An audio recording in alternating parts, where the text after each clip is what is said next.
So this is the history that you have. 70 years old chronic smoker admitted with severe breathlessness, ABG and all that. So the questions that you have to take for your answer is, what is the interpretation of ABG? Of course, you know it is both combined respiratory and metabolic acidosis, and you require electrolyte values to assess the amnion gap status. So what other history is required? You must ask about whether the patient is already a known COPD patient, how long he has been smoking, what is the number of fatty years he has been smoking, and whether any previous history of acute breathlessness like this earlier, to differentiate between chronic bronchitis and emphysema, and whether there is any history of aspiration during this episode. All that history you have to ask about it. And what is the pathophysiology of the patient's present complaint? You have to describe how hypoxemia and hypercarbia happen. What are the other differential diagnoses you have to think of? And what is the type of respiratory failure patient is in? Type 2 respiratory failure. And which factors control PCO2? Which factors control the oxygenation? And which hypoxemia cannot be corrected by oxygen supplementation? Is the answer for that question. Already I told you, shunt hypoxemia cannot be corrected by oxygen supplementation. So if you give more FiO2 and still the patient saturation is low, you have to think of shunting. And what is the ventilatory assistance that you can provide is, initially give oxygen to improve the oxygenation. And along with that, because this is a hypercapnic failure also, think of NIV. So that is the urgent management needed. And how to manage fluid requirements in this patient. Will they tolerate liberal fluids, or you have to be very careful? Judicious fluid management. Judicious use of fluids is very important. You don't know whether their pulmonary status, they can have they can go what fluid load, and what investigations are required, which you mentioned. And hemodynamic stability you have to maintain by judicious use of fluids as well as vasopressors. What are the other supporting measures that are required in the ICU? Supportive measures cover, yes, bronchodilators and corticosteroids, antibiotics. And incentive spirometry or postural drainage with physiotherapy. Just X-ray throat any collection. Bronchoscopy and lavage also may be required if there is a history of possibility of aspiration.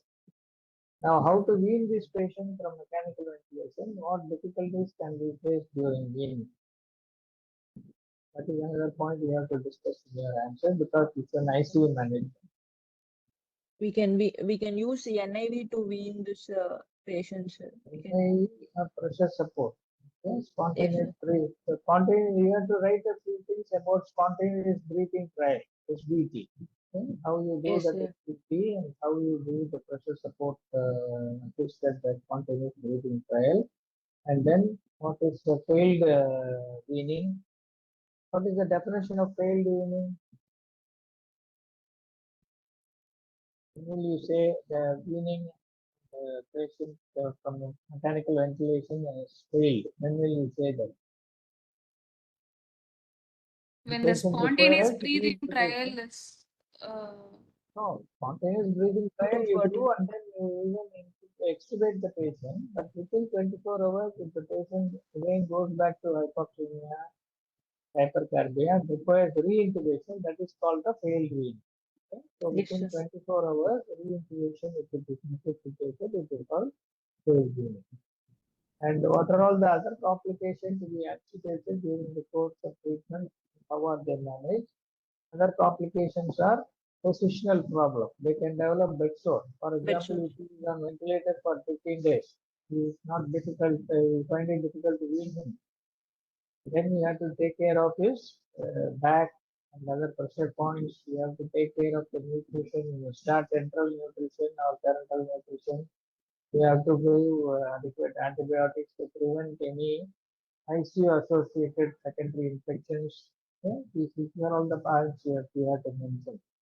And what post ICU discharge problems that needed to be taken care of, that we have to mention as the long-term effects of post-traumatic stress disorder,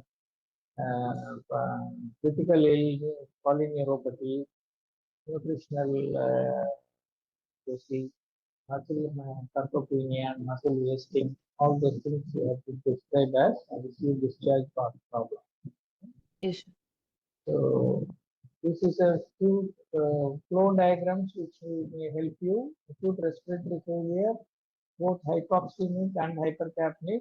Hypoxemia, pulmonary edema, pneumonia, acute lung injury, atelectasis, aspiration, pulmonary contusion, embolism, and other conditions.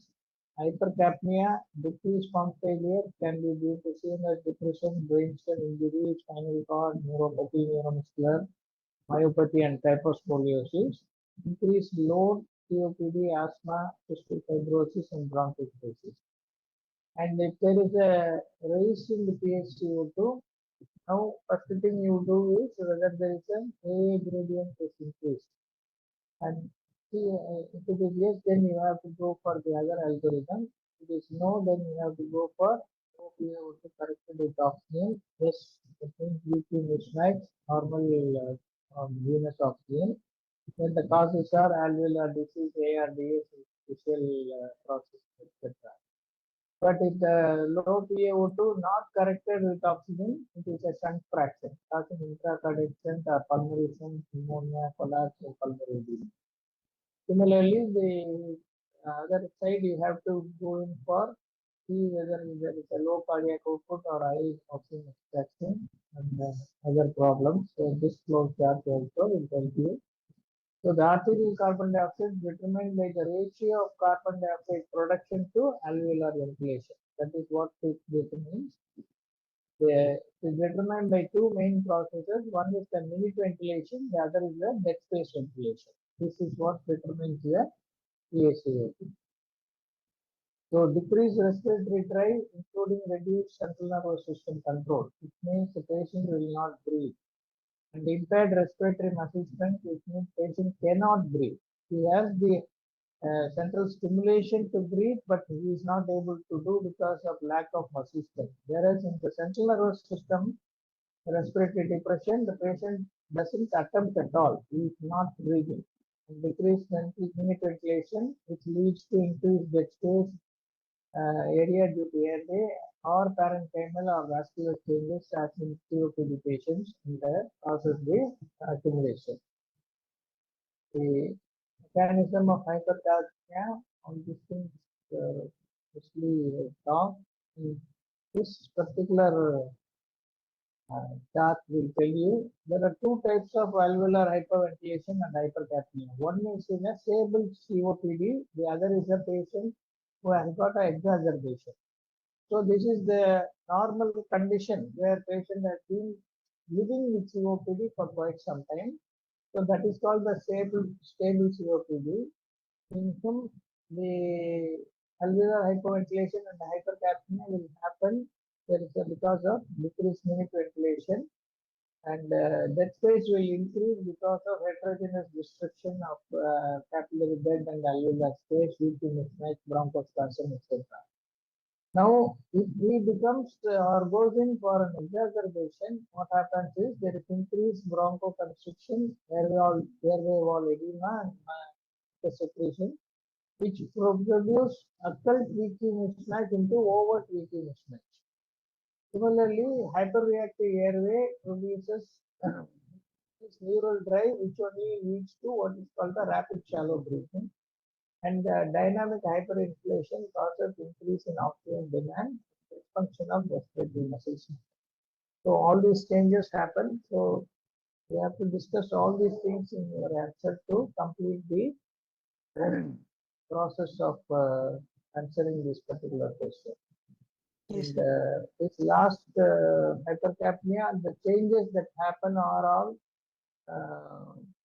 the several changes are there, especially mitochondrial dysfunction, alveolar on the epithelial cells, impaired clearance of alveolar edema, impaired phagocytic activity of alveolar macrophages, and attenuated antimicrobial response to branchial epithelial cells, and may induce bronchodilation and or bronchoconstriction. Both can be caused by hypercapnia, and ambiguous effect on immune response and survival. So chronic hypercapnia, that is how they become easily infected because of alteration in the immune response. And this can also lead to muscle atrophy and reduced metabolic condition.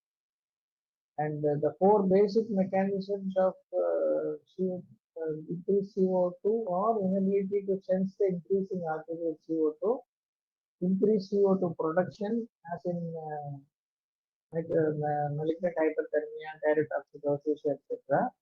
Increased dead space, decrease in tidal volume. These are the four basic mechanisms of hypercapnia. Similarly, four basic mechanisms of hypoxemia are hypoventilation, diffusion impairment, and ventilation perfusion mismatch. Okay. So of this, the shunt only will not respond to increase in SiO2. All the other things are again diffusion impairment also will not allow improvement, but this is quite rare compared to shunt. Whereas this hypoventilation and ventilation perfusion mismatch will respond easily to SiO2. So, SiO2 is increased automatically, this is respond. So this Yes, is sir. what we have to write about the IC management of patients with this presentation. Okay. Yes, sir. Would you like to have some